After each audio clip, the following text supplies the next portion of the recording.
susunod na programa ay rated PG. Patnubay at gabay ng magulang ay kailangan sa mga batang manonood.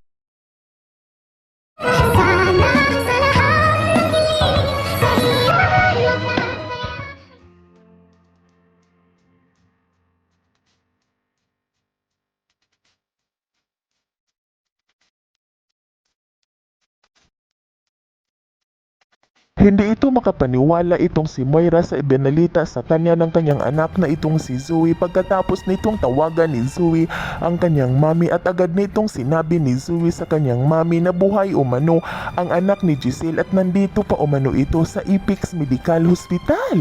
Kung kaya't labis-labis naman din itong nangangamba itong si Moira dahil mayroon na umanong katapat ang kanyang anak na itong si Zoe at hindi lang umano itong si Zoe ang magmamayari sa Ipix Medical Hospital dahil mayroon pala umano itong kahati dahil buhay pala umano ang anak ni Giselle kung kaya't agad naman din itong ikipinagtaka ni Moira kung paano umano nabubuhay ang anak ni Giselle.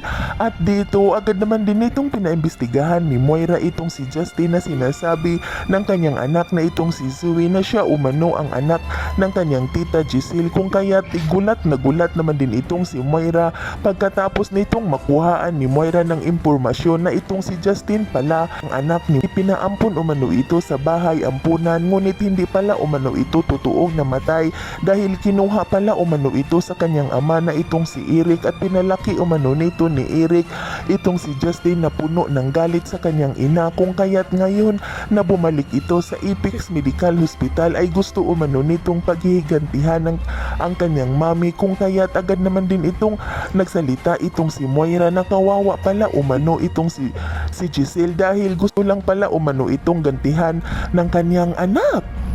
At dito hindi pa rin ito nakampante itong si Moira ay agad naman din itong tinawagan ni Moira itong si Dr. Carlos at nang makausap na nito ni Moira itong si Dr. Carlos ay galit na galit naman din itong si Dr. Carlos at agad nitong sinabihan ni Dr. Carlos itong si Moira kung bakit pa umano ito tumatawag sa kanya na sinabihan na umano ito ni Dr. Carlos na wag na umano itong makatawag-tawag pa sa kanya baka malaman pa umano nito ng kanyang asawa na si Lynette ay paninigurado umanong magugulo ang kanilang pamilya at dito agad naman din itong sinabihan ni Moira itong si Dr. Carlos na makinig muna umano ito sa kanya at wag muna umano itong magdadadakdak dahil mayroon umano silang problema dahil ibanalita umano sa kanilang anak na itong si Zoe na buhay umano ang anak ni Giselle at mayroon umanong kahati itong si Zoe sa Ipix Medical Hospital. Yan ay ating aabangan sa susunod pa na pangyayari sa kaganapang ito ng abot kamay na pangarap. Huwag mong kalimutang isubscribe at i-hit ang notification bell ng aking channel.